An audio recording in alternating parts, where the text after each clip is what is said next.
ओम नमो भगवते वासुदेवाय। दूसरा अध्याय भगवान के स्थूल और सूक्ष्म रूपों की धारणा तथा कर्म मुक्ति और सघो मुक्ति का वर्णन।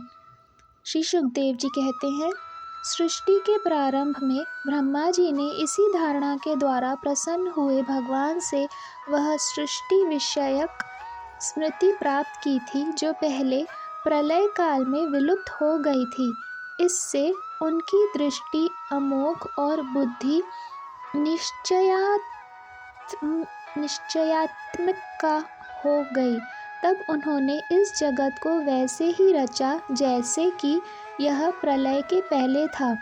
वेदों की वर्णन शैली ही इस प्रकार की है कि लोगों की बुद्धि स्वर्ग आदि निरर्थक नामों के फेरे में फंस जाती है। जीव वहाँ सुख की वासना से स्वप्न सा देखता हुआ भटकने लगता है, किंतु उन मायामय लोकों में कहीं भी उसे सच्चे सुख की प्राप्ति नहीं होती। इसलिए विद्वान पुरुष को चाहिए कि वह विविध नाम वाले पदार्थों से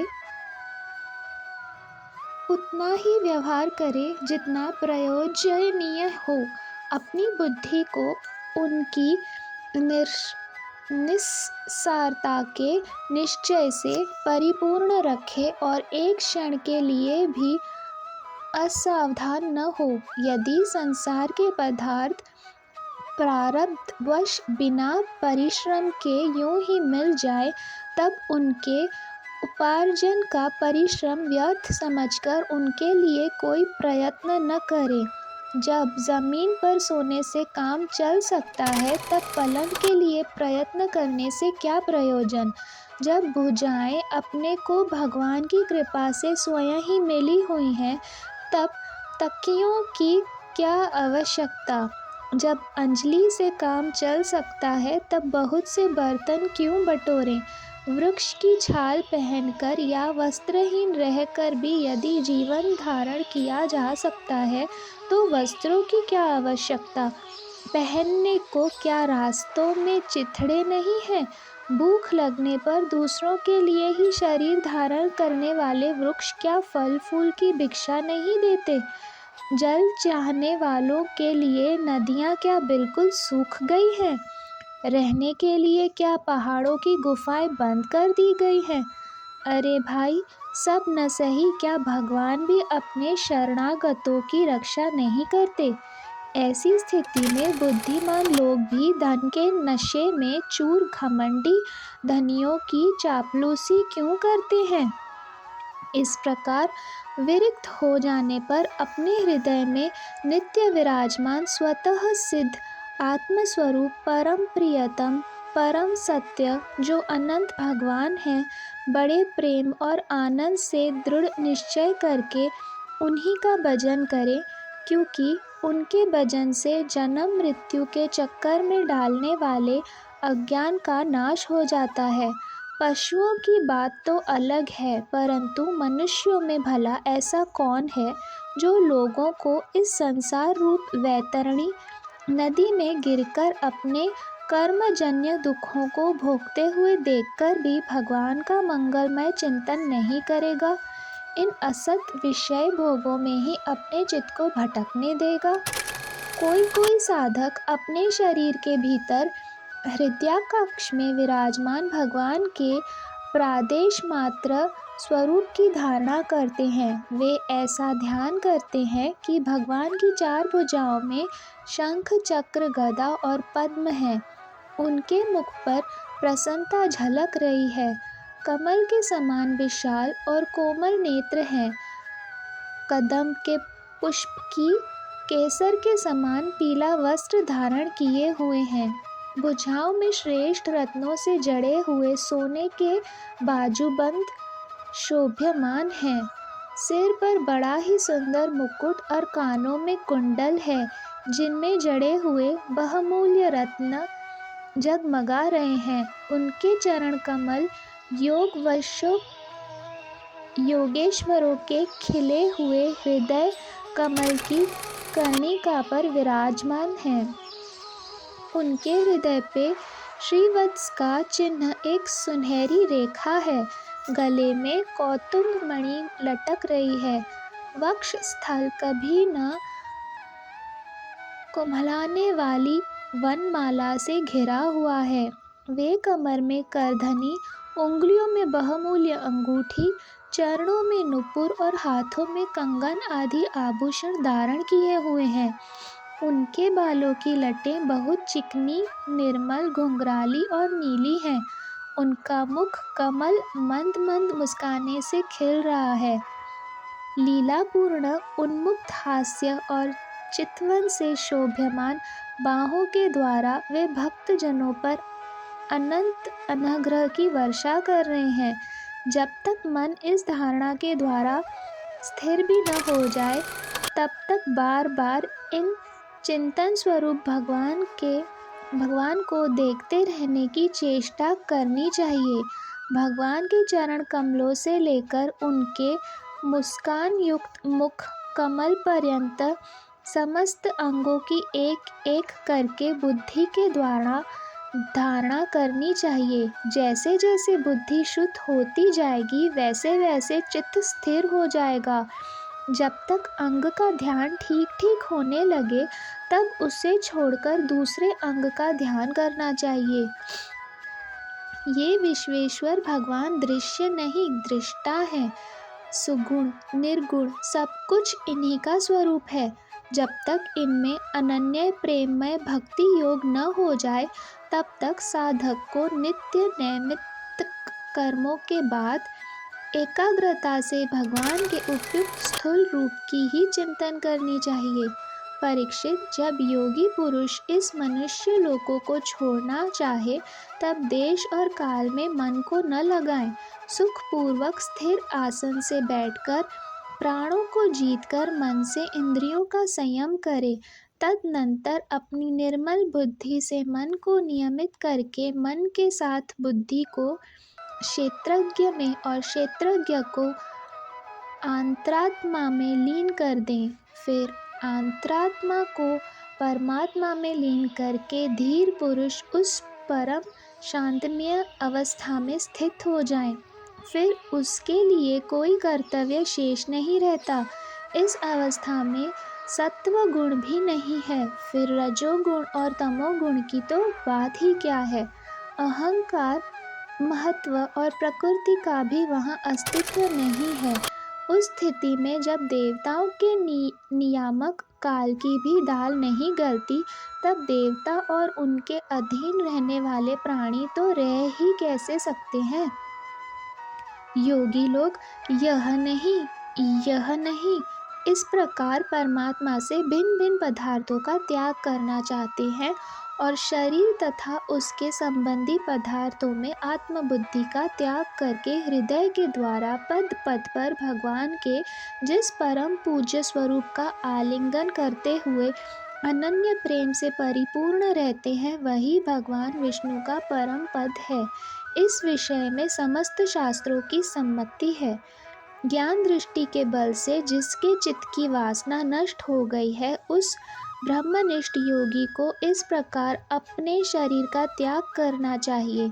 पहले एड़ी से अपनी गुदा को दबाकर स्थिर हो जाए और तब बिना घबराहट के प्राणवायु को षट चक्र भेदन की रीति से ऊपर ले जाए।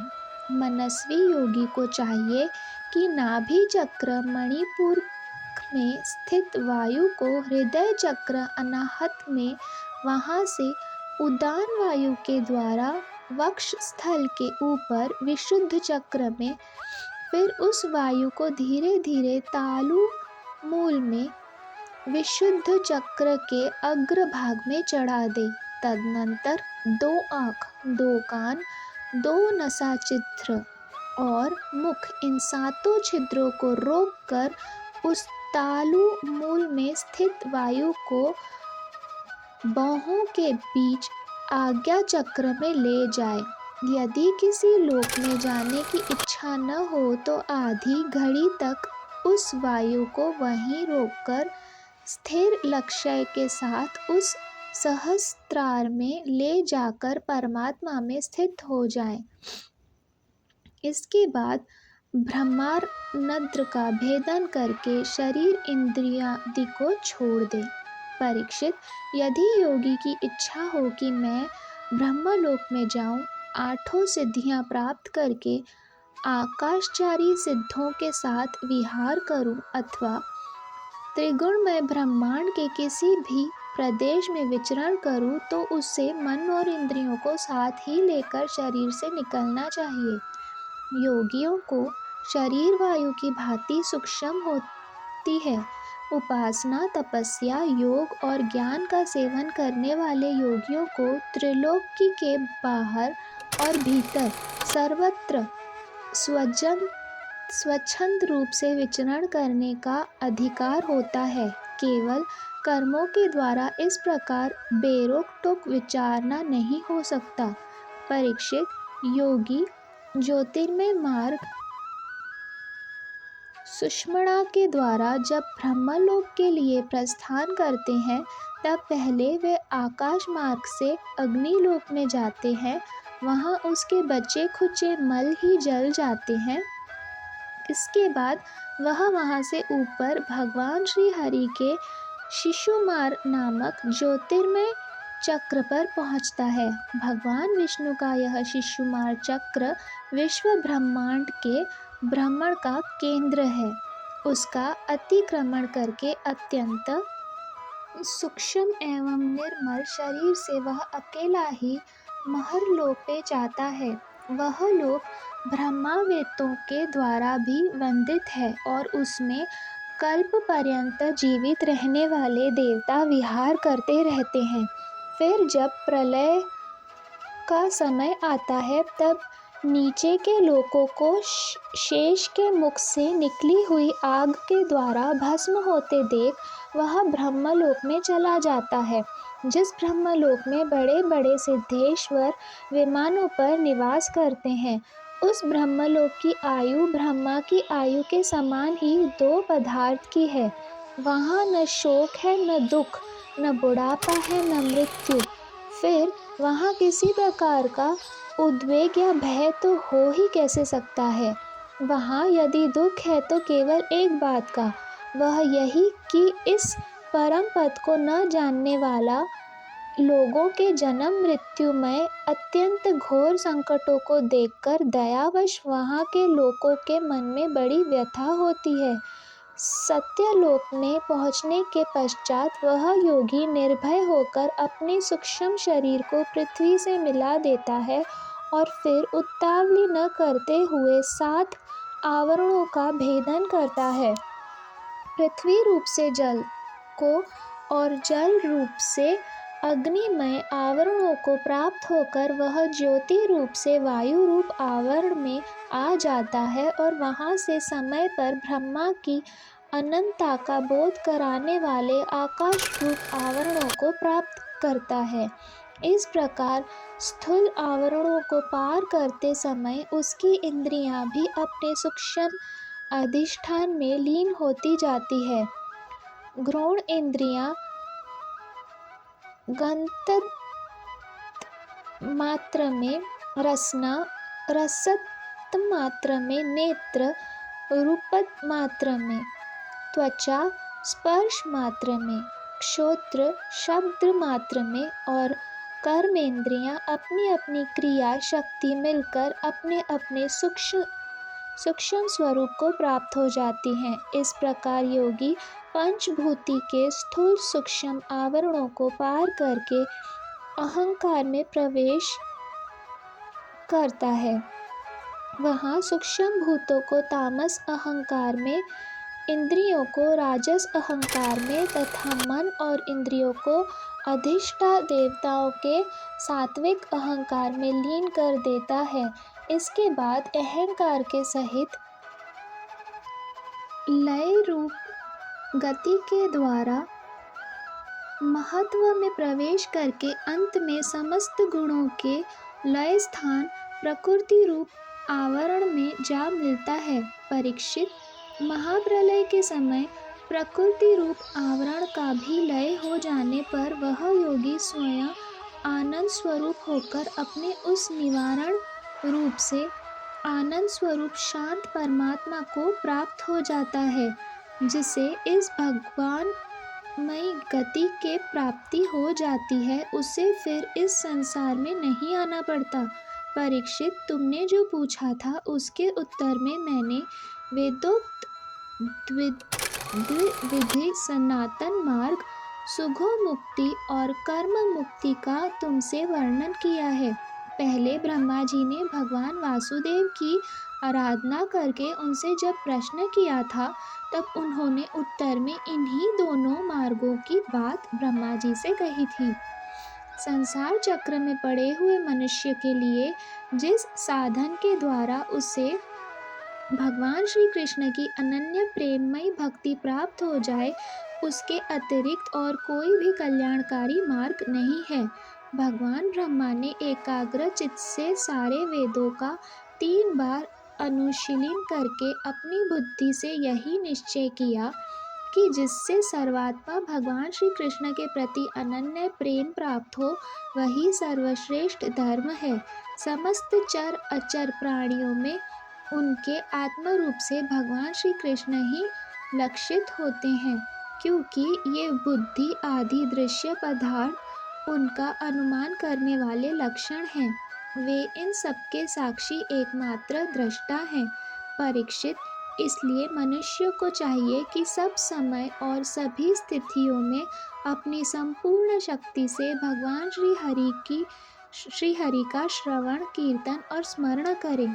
राजन, संत पुरुष आत्मस्वरूप भगवान की कथा का मधुर अमृत बांटते ही रहते हैं, जो अपने कान के दोनों में भर भर कर उनका पान करते हैं। उनके हृदय से विषयों का वैशाला प्रभाव जाता रहता है, वह शुद्ध हो जाता है और वे भगवान श्री कृष्ण के चरण कमलों की सन्निधि प्राप्त कर लेते हैं। ओम नमो भगवते वासुदेवाय। जय श्री कृष्ण।